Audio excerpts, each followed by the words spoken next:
In 2018 or 2019, thereabout, I was held at gunpoint by four gunmen. I was working at the call center in New Kingston, and at the time, I was living in the Haney Park. So the taxi leave me like at a point, right? And from that point, I had to walk to my house or to the house that I was staying. While walking, I saw a Probox, like a 80 wagon, not a Probox, a 80 wagon, just drive down on me. A young guy jump out of the car and say, "If you scream, you're dead, and if you run, you're dead. Just cooperate." They took me on this field, like a big field, and like a what we call ball field or football field. It was pitch black. I was robbed and sexually assaulted. After they robbed me and everything, one of the guys was determined that he was going to at night. He basically said to me, he was touching me on my body, and I peed because I was so nervous. I was shaking like crazy, and I peed, and he hit me in my head and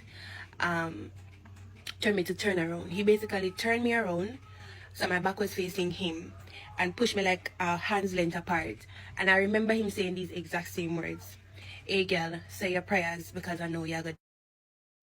And in that moment, I knew I was saying the Lord's Prayer, which is Psalms 23.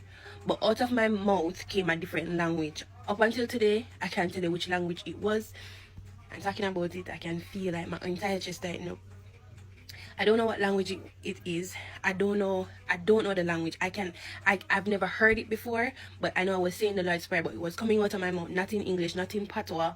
It didn't even sound like French. It was just a different language. And I remember him saying, "Shut up." But I was just waiting. It's like in my head, I was praying out loud, but at the same time in my mind, I'm saying, "Okay, this is it. This is my last chance, and I'm not gonna go any further. I'm just not gonna make it."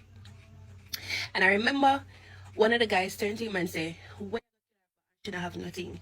I literally had Burger King. I went to the supermarket to get some sanitaries, my sanitary napkin, soap to wash that weekend, just like a nick snap, nothing much. I think I spent about $2 or maybe $3,000 at the supermarket, and I had a Burger King meal that I was going home with, and they took the meal.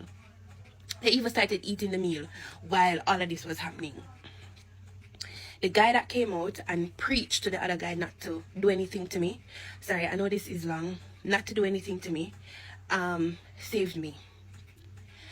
And I'm here, and it just came back in my head. I don't know why, but it just came back in my head.